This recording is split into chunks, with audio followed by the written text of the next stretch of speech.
ನೆಲದ ಮೇಲೆ ನಿಂತು ಆಕಾಶದಾಗ ಹಾರಾಡ್ಬೇಕಂದ್ರೆ ಆಗೋದಿಲ್ರಿ, ಸ್ವಲ್ಪ ಪ್ರಯತ್ನ ಪಡಲೇಬೇಕು. ಅದೇ ತರ ಈ ಕರಪ್ಟ್ ಸಮಾಜನ ಚೇಂಜ್ ಮಾಡಬೇಕು ಅಂದ್ರೆ ಪ್ರಜಾಕೀಯ ಏನು ಅಂತ ಅರ್ಥ ಮಾಡ್ಕೋಬೇಕು. ಈ ಜಂಪ್ ಸ್ಪೆಷಲಿ ಫಾರ್ ಪ್ರಜಾಕೀಯ.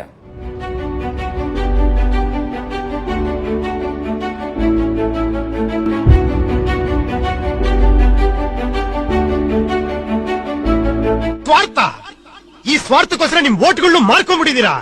ಜಾತಿಗೋಸ್ಕರ, ಧರ್ಮಕ್ಕೋಸ್ಕರ, ಭಾಷೆಗೋಸ್ಕರ, ಸೀರೆ, ಚಡ್ಡಿ, ಸಾರಾಯಿ, ಕಿತ್ತೋಗಿರೋ ನೋಟ್ಗೋಸ್ಕರ ವೋಟನ್ನು ಮಾರ್ಕೊಂಡ್ಬಿಟ್ಟಿದ್ದೀರಾ ನೀವು. ಯಾಕಂದ್ರೆ ನಾನೊಬ್ಬ ಚೆನ್ನಾಗಿದ್ರೆ ಸಾಕು, ಯಾವ ಪ್ರಪಂಚ ಆಳಗೋರು ನನಗೇನು. ಈ ನಿಮ್ಮ ಸ್ವಾರ್ಥ, ಈ ನಿಮ್ಮ ಪಾಪ ಇವತ್ತು ನೀವು ಅನುಭವಿಸ್ತಾ ಇರ್ಬೋದು, ನಾಳೆ ಖಂಡಿತ ನಿಮ್ ಮಕ್ಕಳುಗಳು ಅನುಭವಿಸ್ತಾರೆ. ಜ್ಞಾಪಕ ಇಟ್ಕೊಂಡು. ಹಾಯ್, ನಾನು ಆನಂದ್. ಈಗಷ್ಟೇ ನೀವು ನಂದು ಸ್ಕೈ ಡೈವ್ ಜಂಪ್ ನೋಡ್ಕೊಂಡು ಬಂದ್ರಿ. ನಾನು 49 ಟೈಮ್ಸ್ ಜಂಪ್ ಮಾಡಿದ್ದೀನಿ.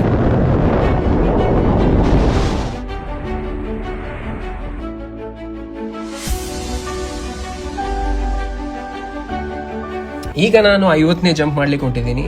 ಇದು ಒಂದು ಸ್ವಲ್ಪ ಸ್ಪೆಷಲ್ ಆಗಿದೆ, ಯಾಕಂದ್ರೆ ಇದು ನನ್ನ ಫಸ್ಟ್ ಗ್ರೂಪ್ ಜಂಪ್. 50ನೇ ಜಂಪ್ ಸ್ವಲ್ಪ ಸ್ಪೆಷಲ್ ಆಗಿರಬೇಕು ಅನ್ಕೊಂಡು ಒಂದೇನೋ ಡಿಫ್ರೆಂಟ್ ಆಗಿ ಮಾಡ್ಬೇಕಂತ ಯೋಚನೆ ಮಾಡಿದೆ. ಅವಾಗ ನೆನಪು ಬಂದವರು Upendra sir. So Upendra sir ಯಾವಾಗೂ ಡಿಫ್ರೆಂಟ್ ಮಾಡ್ತಿರ್ತಾರೆ, ಬಟ್ ಉಪೇಂದ್ರ ಸರ್ ಬಗ್ಗೆ ಮಾಡಿದ್ರೆ ವ್ಯಕ್ತಿ ಬಗ್ಗೆ ಮಾಡ್ದಂಗಾಗುತ್ತೆ. ಸೊ ಸ್ವಲ್ಪ ವಿಚಾರದ ಬಗ್ಗೆ ಮಾಡೋಣ ಅಂದಾಗ ಅವರು ಒಂದು ವಿಚಾರ ಇಟ್ಟಿದ್ದಾರೆ. ಅದು ಪ್ರಜಾಕೀಯ ಪಕ್ಷ, ಅಂದ್ರೆ ಜನಗಳ ಪಕ್ಷ. ಇಲ್ಲಿ ಅಧಿಕಾರ ಜನಗಳ ಕಡೆ ಇರ್ತದೆ. ಇಲ್ಲಿ ವೋಟ್ ತಗೊಂಡು ಯಾರು ಗೆಲ್ತಾರೋ ಅವರು ಜನಗಳ ಜೊತೆ ಕೂಡಿ ಟ್ರಾನ್ಸ್ಪರೆನ್ಸಿಯಾಗಿ ಕೆಲಸ ಮಾಡಬೇಕು. ಇಲ್ಲಿ ಜಾತಿ ಮತ ಅಂತ ಜಗಳ ಆಡಂಗಿಲ್ಲ, ಓನ್ಲಿ ಕೆಲಸ. ಉಪೇಂದ್ರ ಅವ್ರು ಏನ್ ಹೇಳ್ತಾರೆ? ನಾನು ಇನ್ ಮುಂದೆ ವಿಚಾರಕ್ಕೆ ವೋಟ್ ಆಗಲ್ಲ, ನಾನು ಹಣ ಇಸ್ಕೊಂಡು ವೋಟ್ ಆಗಲ್ಲ, ನಾನು ಯಾವುದೇ ಬೇರೆ ಕಾರಣಕ್ಕೆ ವೋಟ್ ಆಗಲ್ಲ. ನನ್ನ ಟ್ಯಾಕ್ಸ್ ಮನಿ ಟ್ರಾನ್ಸ್ಪರೆನ್ಸಿ ಆಗಬೇಕು, ನನಗೆ ವರದಿ ಕೊಡಬೇಕು, ನನ್ನ ಇನ್ವಾಲ್ವ್ಮೆಂಟ್ ಇರಬೇಕು, ನಂದು ಒಂದು ಇದು ತಗೊಬೇಕು ಒಪಿನಿಯನ್. ಈ ತರದ್ದು ಒಂದು ಸಿಸ್ಟಮ್ ಬೇಕು ನನಗೆ ಅನ್ನೋದಷ್ಟೇ ನನ್ನ ಇದಾಗಿರ್ಬೇಕು ಅಷ್ಟೇ. ನನಗೆ ಬೇರೆ ಯಾವುದನ್ನು ತಲೆ ಕೆಡಿಸ್ಕೊಂಬಾರ್ದು. ಅದೇ ಪ್ರಜಾಕೀಯ. ಕಾಕ್ರೋಚ್ ಪಾರ್ಟಿ ಅಂತೇಳಿ ಇಷ್ಟು ಎಲ್ಲ ಜನ ಫಾಲೋ ಅಪ್ ಮಾಡತ್ತಾರೆ, ಬಟ್ ಕರ್ನಾಟಕದೊಳಗಡೆ ಆಲ್ರೆಡಿ ಇದಕ್ಕಿಂತ ಸ್ಟ್ರಾಂಗ್, ಪ್ಯೂರ್ ಮತ್ತೆ ಡಿಫ್ರೆಂಟ್ ಆಗಿರೋ ಪಕ್ಷ ಆಲ್ರೆಡಿ ಐತಿ, ಅದು ಪ್ರಜಾಕೀಯ.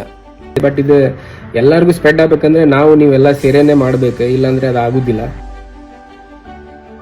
ಅದಕ್ಕೆ ನಾ ಈ ಪ್ರಜಾಕೀಯ ಟಿ ಶರ್ಟ್ ಹಾಕೊಂಡು ಸ್ಕೈ ಡೈವ್ ಮಾಡ್ತಾ ಇದ್ದೀನಿ. ಸ್ಕೈ ಡೈವ್ ಅಲ್ಲಿ ಈ ಇಕ್ವಿಪ್ಮೆಂಟ್ ಗೇರ್ನ ನಾವು ರಿಗ್ ಅಂತ ಕರಿತೀವಿ. ಇದು ಬಹಳ ಇಂಪಾರ್ಟೆಂಟ್ ರೋಲ್ ಪ್ಲೇ ಮಾಡುತ್ತೆ ನಮ್ಮ ಲೈಫ್ ಸೇವ್ ಮಾಡಲಿಕ್ಕೆ. ಇದ್ರ ಬಗ್ಗೆ ನಮಗೆ ಬಹಳ ಟ್ರೈನಿಂಗ್ ಆಗಿರುತ್ತೆ, ಅದು ಹೆಂಗ್ ವರ್ಕ್ ಮಾಡುತ್ತೆ ಎಲ್ಲ ಇನ್ಫಾರ್ಮೇಶನ್ ಇರುತ್ತೆ. ಹಂಗೆ ಪ್ರಜಾಕೀಯ ಏನು ಅಂತ ಗೊತ್ತಾಗಬೇಕಂದ್ರೆ ದಿ ರಿಯಲ್ ಪ್ರಜಾಕೀಯ ಅಂತ ಆ್ಯಪ್ ಇದೆ, ಡೌನ್ಲೋಡ್ ಮಾಡ್ಕೊಳ್ರಿ. ಫುಲ್ ಇನ್ಫಾರ್ಮೇಶನ್ ಫ್ರೀ ಆಗಿದೆ, ಚೆಕ್ ಮಾಡ್ರಿ. ನಿಮ್ಮ ಮುಂದಿನ ಲೈಫನ್ನು ಸೇವ್ ಮಾಡ್ಕೊಳ್ರಿ. ಯಾಕಂದ್ರೆ ಇಲ್ಲಿ ಜನ ಚೇಂಜ್ ಆಗಬೇಕು. ಜನ ಅಂದ್ರೆ ಯಾರು? ನಾನು ಅನ್ನೋದು ಒಂದಿದೆಯಲ್ಲ, ಅದು ಬಹಳ ಪವರ್ಫುಲ್. ನೀವು ಒಬ್ಬ ಅನ್ನೋದಿದೆಯಲ್ಲ, ತುಂಬಾ ಪವರ್ಫುಲ್. ಸರ್ ನಾನು ಒಬ್ಬ ಆದ್ರೆ ಹಿಂಗೆ ಸರ್ ಅನ್ನೋದು ರಾಂಗ್. ಅದು ಆಕ್ಚುಲಿ ನೀವೊಬ್ಬರೇ ನಿಮ್ ಜೀವನ ಬದಲಾಯಿಸ್ಕೊಳಕ್ ಸಾಧ್ಯ. You should give importance to yourself. ನಾನು ಅನ್ನೋನು ಚೇಂಜ್ ಆದ್ರೆ ಎಲ್ಲ ಚೇಂಜ್ ಆಗುತ್ತೆ.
ಕೊನೆಗೆ ನಾನು ಒಬ್ಬನೇ ಉಳ್ಕೊಂಡೆ. ಬಟ್ ನಾನು ಹೋಪ್ಸ್ ಕಳ್ಕೊಂಡೇ ಇಲ್ಲ.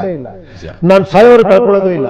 ಯಾಕಂದ್ರೆ ನನಗೆ ಸೋಲು ಗೆಲುವಿನ ಭಯನೇ ಇಲ್ಲ, ನನಗೆ ಅವಮಾನಗಳಿಲ್ಲ, ನನಗೆ ಅಹಂಕಾರಗಳಿಲ್ಲ. ಗೆದ್ದು ನಾನೇನೋ ಸಾಧನೆ. ಈ ಬದಲಾವಣೆ ಆಗೋದು ನನ್ನಿಂದಲ್ಲ ಅಂತಾನೂ ಗೊತ್ತಿದೆ ನನಗೆ. ನಾನ್ ಬಂದು ಈ ಜನನೆಲ್ಲ ಬದಲಾಯಿಸ್ಬಿಡ್ತೀನಿ, ದೇಶ ಬದಲಾಯಿಸ್ಬಿಡ್ತೀನಿ, ಮೂರ್ಖತನ ನನಗಿಲ್ಲ. ನನ್ನ ಕರ್ತವ್ಯ ನನಗನ್ಸಿರೋ ಸತ್ಯ ಹೇಳ್ತಾ ಹೋಗ್ತೀನಿ ಅಷ್ಟೇ, ನನ್ನ ಸ್ಯಾಟಿಸ್ಫ್ಯಾಕ್ಷನ್ಗೋಸ್ಕರ. ನಂದು ದೇಶ ಇದು, ನಂದೊಂದು ಕರ್ತವ್ಯ ಇದೆ. ನನ್ನ ಕರ್ತವ್ಯ ನಾನು ಮಾಡ್ತೀನಿ ಅಷ್ಟೇ. 4 ಜನ ಬದಲಾಗ್ಲಿ, ನಾಳೆ ನಮ್ಮ ಮಕ್ಕಳು ಇನ್ನೊಬ್ರು ಯಾರು ಬದಲಾಗ್ಲಿ, ಜನ ಗೆಲ್ಬೇಕು. ನನಗೆ ನಾಯಕರು ಗೆದ್ದು ಸಾಕಾಗೋಗ್ಬಿಟ್ಟಿದೆ. ಇಲ್ಲಿ ಅವ್ರು ಗೆಲ್ತಾನೆ ಇದ್ದಾರೆ. ಜನ ಯಾವಾಗ ಸರ್ ಗೆಲ್ಲೋದು?